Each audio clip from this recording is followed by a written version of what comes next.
սահմանափակված։ Հարցեր հա։ Հա։ Լավ, ասեք։ Կներեք։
Շատ լավ հարց եք տալիս, սկսեմ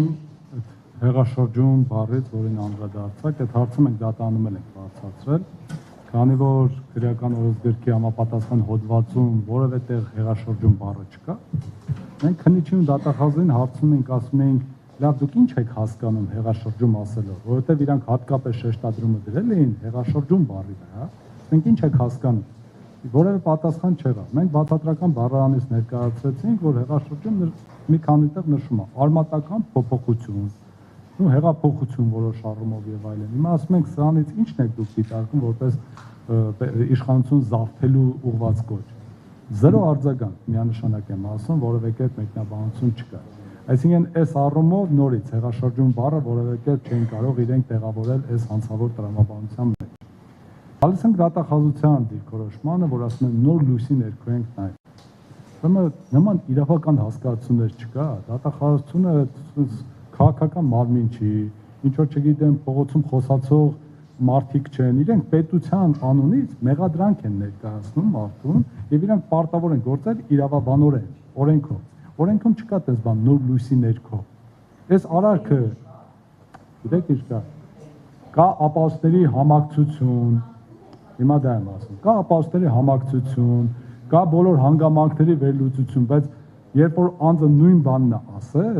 այդ նույն բանը 6 անգամ կրկնել իր համար չի եղել հանցագործություն, 7-րդ անգամ կրկնելս ասնայել են, եթե 6-ից 7-րդն է, ուրեմն նոր լույսի ներքո նայենք, որոշենք, որ հանցագործություն, այսինքն արարքն է հանցագործություն։ Դրա կրկնությունը կարող է լինել նոր հանցանք, կարող է լինել հանցանքի շարունակություն, բայց չի կարող լինել, որ սա հանցագործություն չի, կրկնությունը նոր լույսի ներքո մենք համարեցինք հանցագործություն։ Եվ ամենակարևոր հանգամանքը, որ ինչ որ հիմա իրանք հրապարակային ասում են, ուրեմն քրեական վարույթում նման փաստական հանգամանքներ չկան, դատարան չեն ներկայացել, Միքայել Սրբազանի եւ մեր չեն ներկայացել, այսինքն իրենք հասկանալով, երբ որ իրենք գաղտնի էին անում, դա ուրիշ բան էր, երբ որ հրապարակային մենք ներկայացեցինք իրենց դատարկ փաստարկները, հիմա փորձում են սա ուղղել հանրությանը։ Սա իրավաբաններին ուղղված հայտարարություն չի, ինչ որ դատախազությունը ասում է։ Սա ուղղված է հասարակությունը մոլորեցնելուն, որ ինչ որ բան ասելու։ Այնպես որ երբ որ իրենք ասում են, որ գիտեք ինչ կա Բագրատ Սրբազանի լույսի ներքո, գործի ներքո, պարզապես այստեղ որևէ հիմնավորում չկա։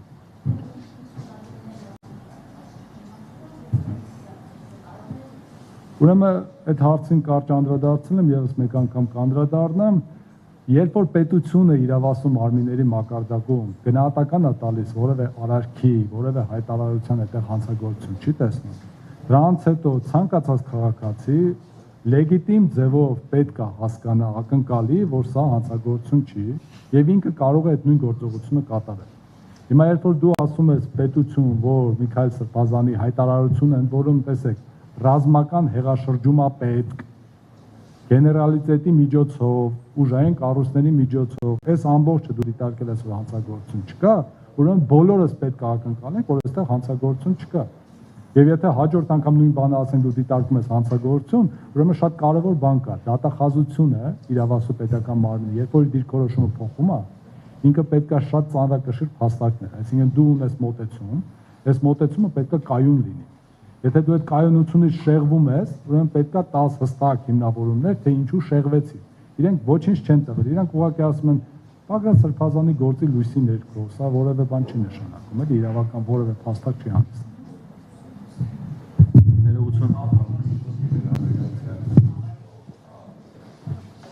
Որոշումը դեռ չենք ստացել, պատճառաբանված որոշումի շակերտներով պատճառաբանված, երբ որ ստանանք անպայման դիմելու ենք։